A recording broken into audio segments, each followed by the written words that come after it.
Hey, I'm gonna transition now on stream. Everyone, if you're looking away from the screen, make sure you catch this transition.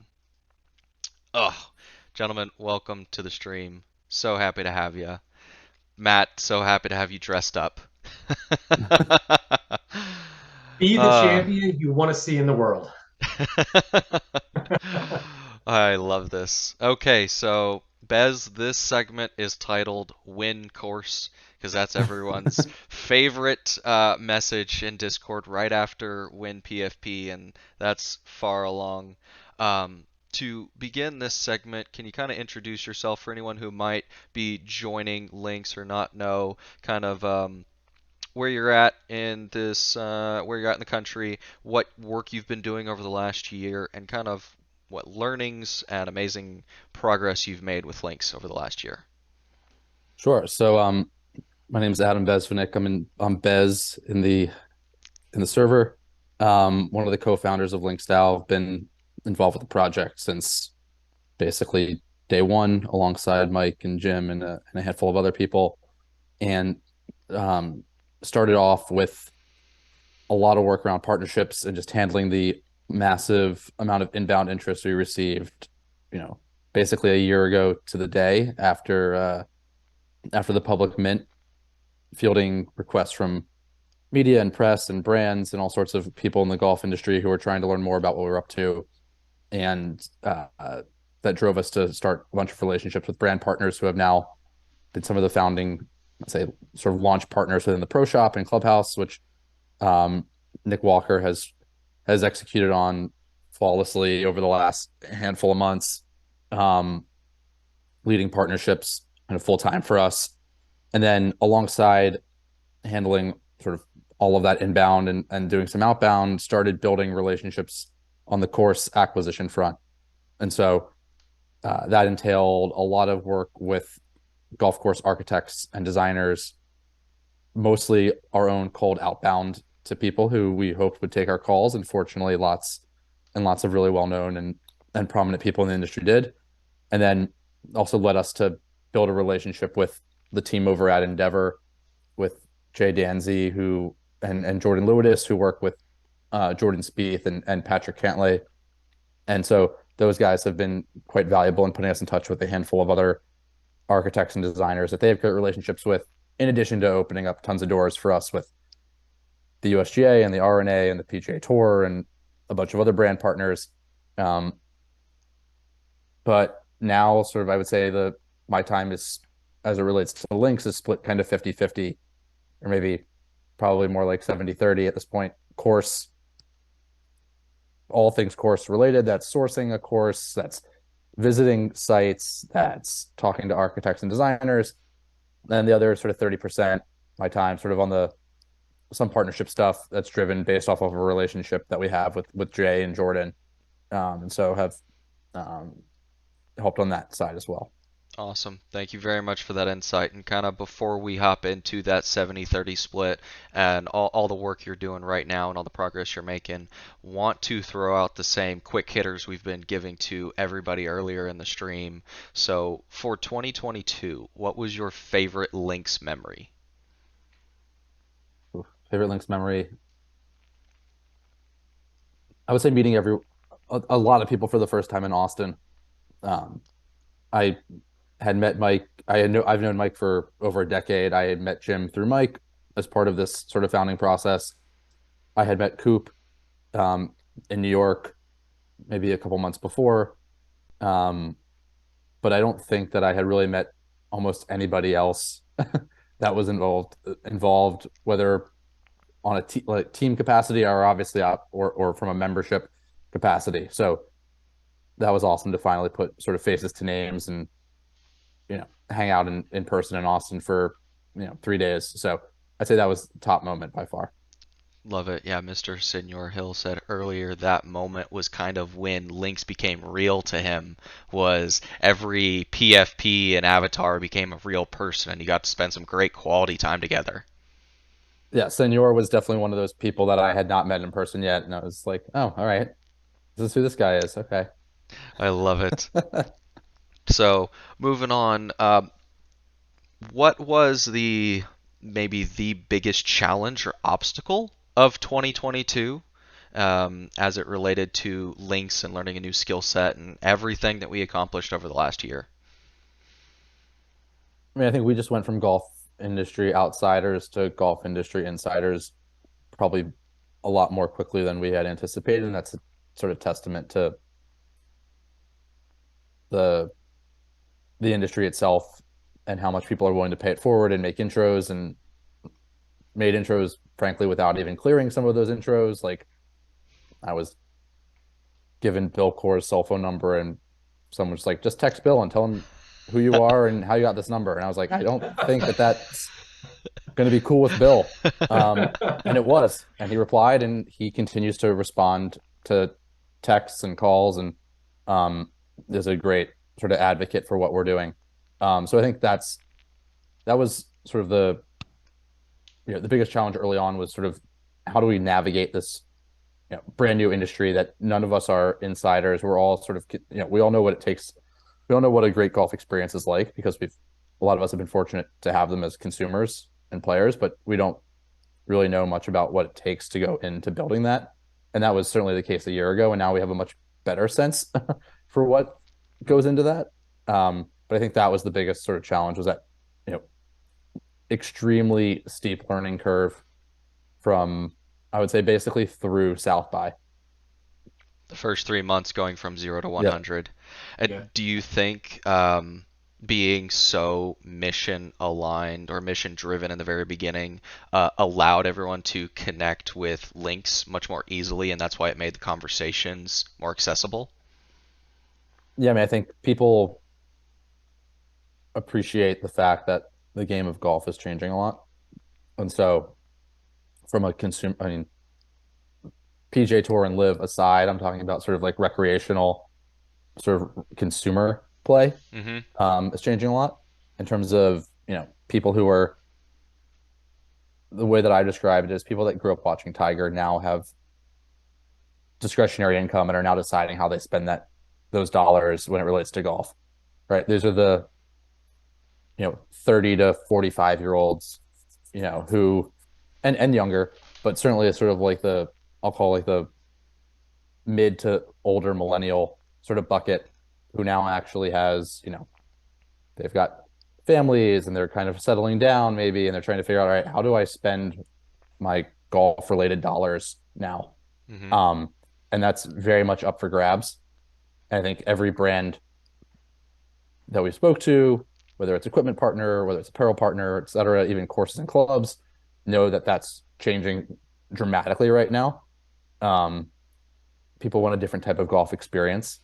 And so I think a group like Lynx, which captures that like that sort of consumer group's attention in a way that no other business, project, brand, et cetera, has in the space, I think really garnered a lot of attention for us. NFTs, Web3, et cetera, aside, just like, hey, you've got the mind share of thousands and thousands of people who are obsessed with golf and are going to be spending their money in an interesting way that we're not sure about. Like, we probably should talk to you. I love it. And so, just more on the game of golf, did you have a favorite golf memory from 2022? Lynx golf memory or just like Just pure, golf in just general. We've pure had golf? shots, we've had rounds, we've had experiences. Could be with links, could be without links. I guess uh I'll give two. Okay. One non-Lynx. I got to go up to Boston for I guess day and a half trip and play Boston Golf Club and an Old Sandwich. So got to play a couple top 100 golf courses, which is always a treat. Um, and so that was a prime experience. And then I'd say links related. Um, we got invited to, I guess it's quasi golf related. We got invited to Jordan Spieth's charity event down in Dallas a month ago, a little over a month ago at a Top Golf down there, and it was a huge sort of charity fundraiser for his foundation. Got to meet got to meet Jordan, got to meet a bunch of people involved with the charity, got to meet his family, and was an awesome experience. And got to, one, talk about the project, and two, get to, you know, have a golf industry, golf centric experience in a way that I think was a little different than a lot of other golf centric experiences have been facilitated through being involved with this project this year. Very cool. Absolutely love that. That's so exciting. More onto the potential of future golf. Who is your dream foursome to play a round of golf with? And it can be any person, past, present, anyone that you want. And Jim gave us 4 people. Senor gave us 12 people. So if you got more than 3 that you want to golf with, that have at it. It's open ended. Oof. I'll just keep it to 3. So we'll just, you know, it's late for people. Yeah. I'm gonna say my dad. You got to go Tiger. And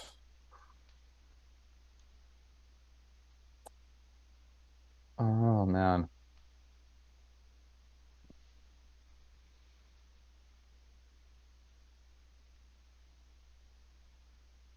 it's tough. Oh, Lee Trevino. Oh, yeah, that's a good name. I think that would just be, you know, a blast for 4 hours of, you know, gabbing. So Yeah, absolutely. Yeah. Your dad, one of the greatest golfers to ever play, and someone to make it the most fun experience possible. yeah, Fantastic. I love that. So, before we kick into the next segment, Matt, did you have any questions that you wanted to toss out there?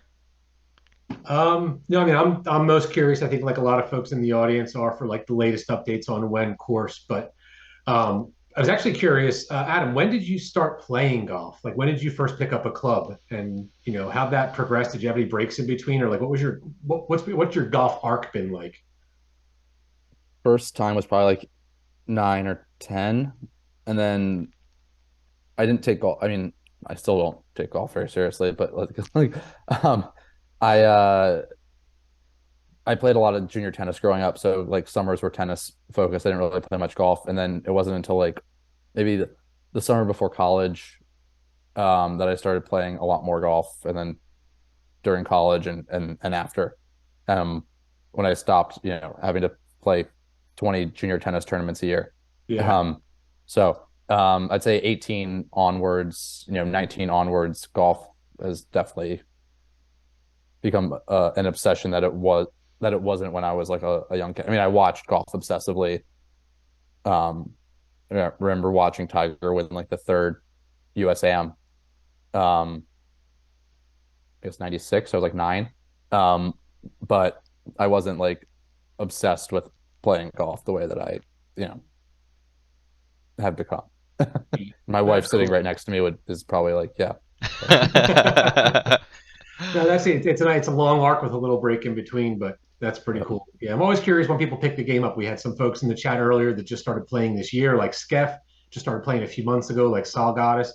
I played in Yep. college in my early 20s and didn't pick up clubs for 15 years, right? So Yep. I've got a bit of a different story, but I've been curious about yours for a while. So Oh, thanks for filling in the blanks on that. no problem. Very nice. And so you recently, I believe it was a Twitter Spaces, on, I think it was December 15th, was the 1 year anniversary. I think you spoke with Jordan about the progress that you had made up into that point on course acquisition and discussions with Kemper and due diligence on, I believe, maybe one specific course. And then the day after, there were 2 meetings, one with Kemper and then one with the course. And it's only been 17 days since then, but has there been any progression over the last 2 weeks that you think are able to be shared? Sure. I mean, I spoke to one of the course owners, I guess a couple days ago. Got an update on, you know, they owe us a bunch of materials around sort of diligence requests and financials, and with the holidays, you know, just happening, things have slowed a bit. Though they did tell me, I guess 2 days ago was their busiest day at their course since the summer. Oh. So it's, for them from a business perspective isn't slowing, and the course is obviously in a great spot to be, handling that much play. But our goal is to get that info from them, I'd say by the end of this coming week, have a follow-up call the week after. And from there,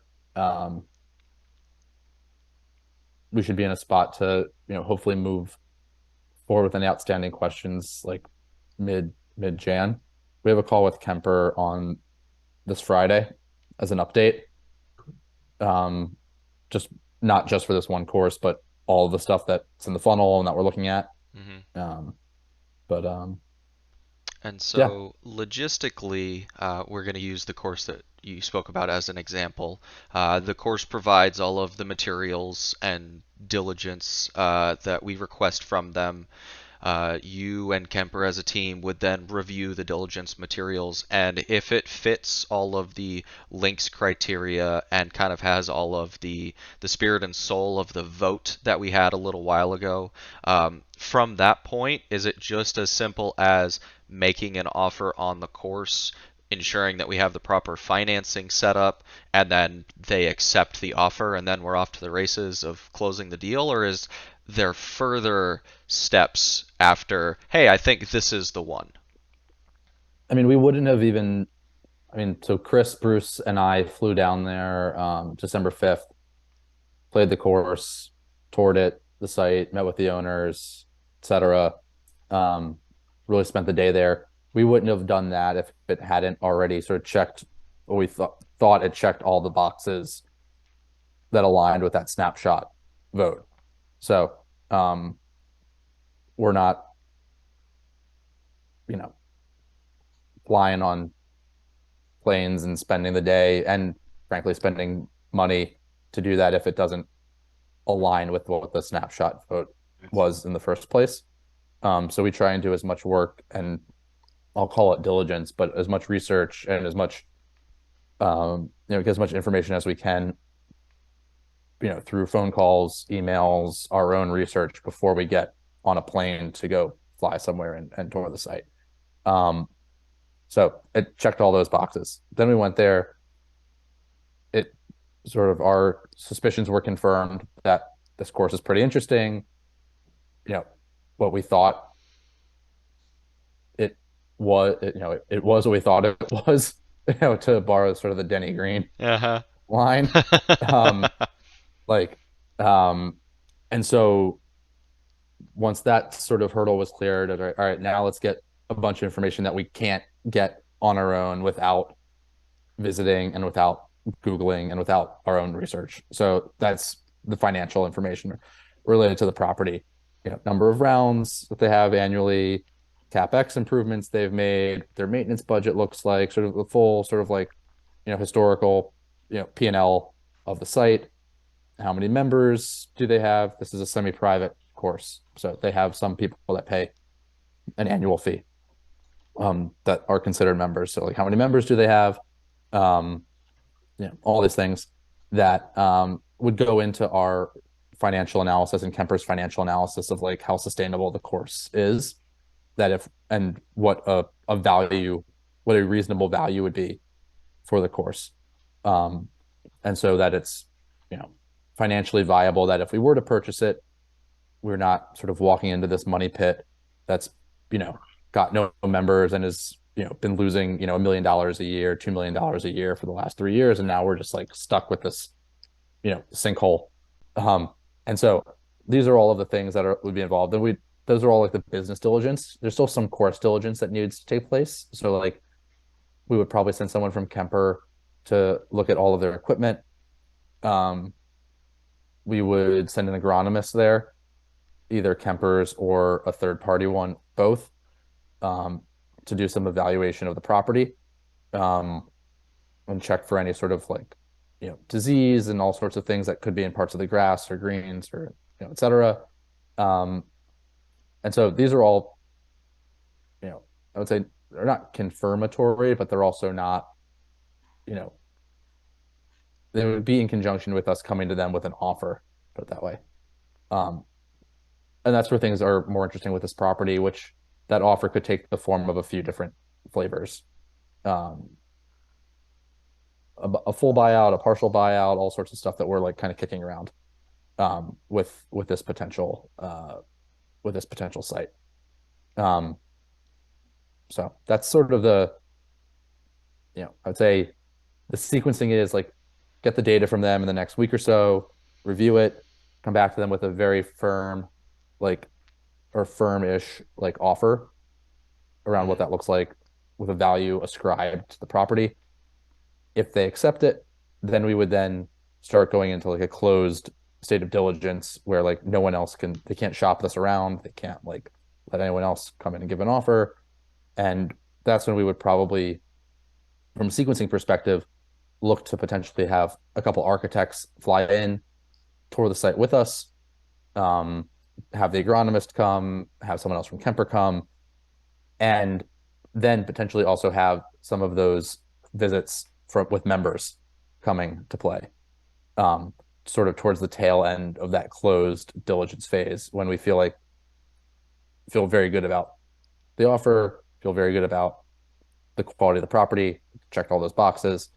We don't really want to send in a bunch of members to go play somewhere if it's not something that we're highly likely to purchase, both for them. Why would they want to go somewhere and then they find out that we're not buying it, or we weren't close to buying it, and then also out of respect for the seller, they're not actively shopping this.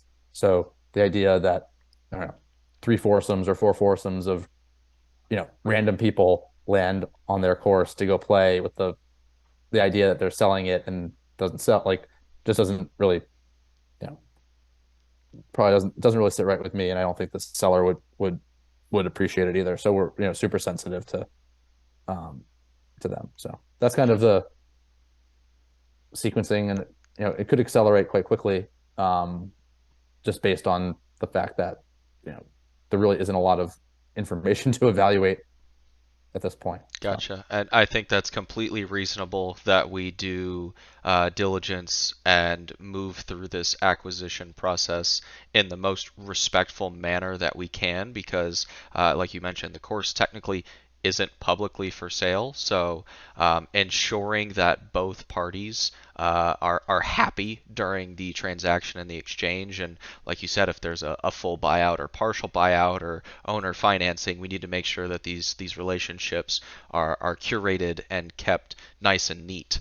But I think that was one of the meatiest answers we've had in the entirety of the stream. So if anyone asks when course in Discord, they're going to have to come talk to me because that answer should keep you at bay at least for 3 months. Like, y'all leave him alone. He's working hard over here. So I I would appreciate love that. to segue to the 30% that is not when course.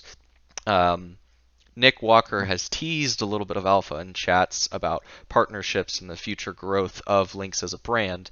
Is there anything that you'd like to talk about on the other 30% that you're excited about moving into 2023? Yeah, I've been working closely with Nick on a lot of the network access, initiatives. So I guess falls under the broader sort of header of Lynx play. So getting global members and leisure members, to the extent that a deal allows for it, access to courses and clubs that they wouldn't have access to normally. Um, and so obviously we had IMG Prestige, and then we had some issues with one of the club, the management groups that's part of that network. But we've now sort of found a much larger and more substantial remedy for that, that Nick is working, tirelessly to close, which could, probably be 300 to 400 courses globally. Um, I think we have a goal of getting to like over 1,000 courses that members have access to, um, across sort of this broader Lynx play network, inclusive of GGA, right? There's 150 of GGA, and there's 100 plus from IMG Prestige, and there's 300 to 400 from this thing. We're talking to a bunch of others that could expand that play. So like, we'd love to be able to point people to you could have up to 1,000+ courses at your fingertips through um, holding, a Lynx NFT. So that's one sort of part that I'm spending a lot of time on within this 30%. And then the other sort of category I would describe as like Lynx relationships in the broader golf industry. So we've had multiple meetings at USGA headquarters and calls with them about ways to work with them. Um, we've had multiple conversations with the R&A, with the PGA Tour, with specific tour events, with players and their agents. We teased this idea of sponsoring. What would it look like if we sponsored a top 10 LPGA player? Were people interested in? Would people be supportive of that? You know, the ability for that to generate content for us by having her do Twitter Spaces and Discord podiums and have a Lynx logo on literally every piece of clothing she wears on a golf course, and how that's valuable or not. It depends on what we're trying to get out of it, but how that could be valuable for creating validity for Lynx as a golf entity in sort of mainstream golf world, not just recreational golf, but also professional golf. So these are sort of a bunch of the sort of other areas that I'm spending time on that are largely driven through the relationship that we have with Jay and Jordan over at Endeavor. That is phenomenal and so exciting. I think you just gave the marketing team their next best soundbite. Lynx, 1,000 courses. So we like our big goals here. And so while we wrap up the evening, are there any topics or questions or things that are front of mind for you that you'd like to talk about that maybe I didn't ask about? Any topics that you just want to share?